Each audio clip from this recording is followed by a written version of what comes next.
Here's something worth thinking about. The Gospels are written in highly literate Greek.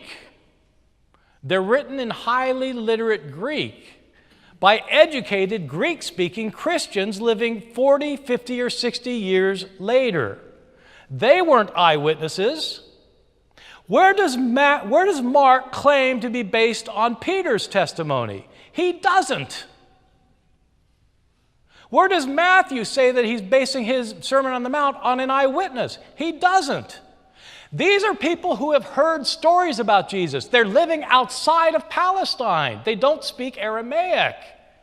They're Greek-speaking people living somewhere else. We don't even know where. Rome, Antioch, Ephesus, we don't know. How do they get their stories?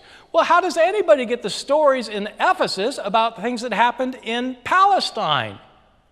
They've heard stories that have been circulating around the Roman world until they come to them. They're writing stories that they heard in Greek, not in Aramaic.